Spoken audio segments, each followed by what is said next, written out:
Hi everyone, it's Sunday, February 6th, time for another HideNet Week in Review. I'm Vera Dordick. Starting with the U.S. market, it was quiet as expected. With China off for the Lunar New Year holiday, activity was low. And while other countries were in the market, it can't make up for the absence of America's biggest buyer. Now that said, on the heels of a couple of good weeks, prices appear to have stabilized and a number of selections were able to add $1 or $2 this week. And actually, Texas was one of those, and prices were firmer at $27 to $28 for seasonal weights. The cow sector is still mainly steady, but again, things were quiet with China mostly out of the market.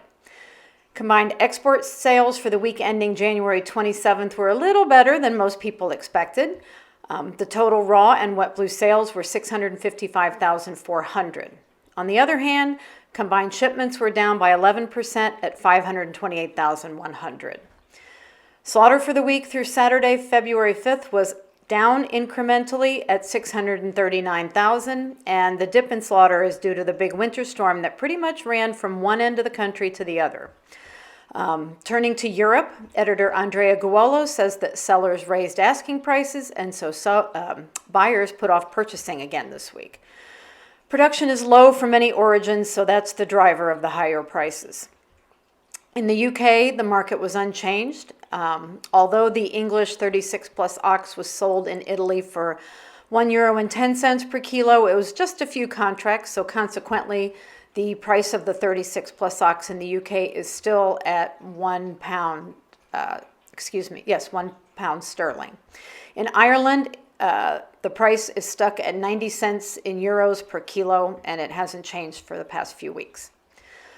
Looking at European bulls, Andrea says that new prices are on the rise. For Southern German 50 plus bulls, the request is €1.65 per kilo, but there were no conclusions during the week.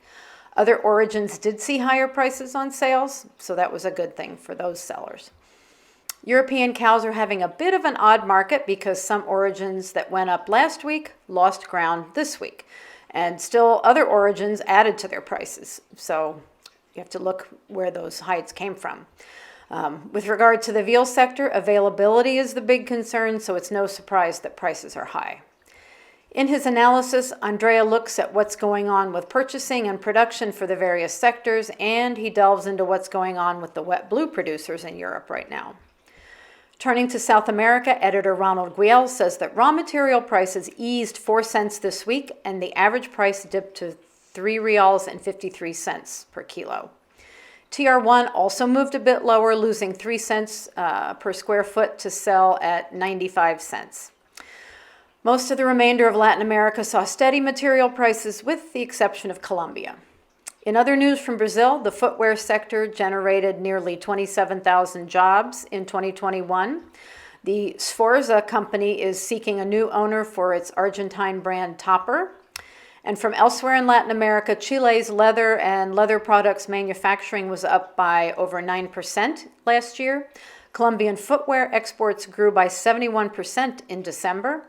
And the Guanajuato Footwear Chamber is betting on the international market with a bunch of initiatives that they're undertaking right now. That is all we have for this week, and until next week, good night from HideNet.